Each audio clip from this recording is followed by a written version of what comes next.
এই যে বিবাস ড্রাইভারদের গাড়ির হাতে রান্না। এই যে কি করবো, 3 রকম মাছ। এই যে 3 রকম মাছ নেওয়া হয়েছে। ওইটা একরকম।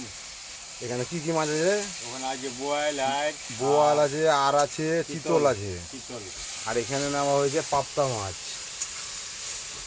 মানুষ হচ্ছে 4 জন। মাছ নেওয়া হয়েছে 3.5 কিলো। বাহ, ঠিকই আছে, আর 2 কিলো দরকার ছিল। এই যে মশলা হচ্ছে কষা।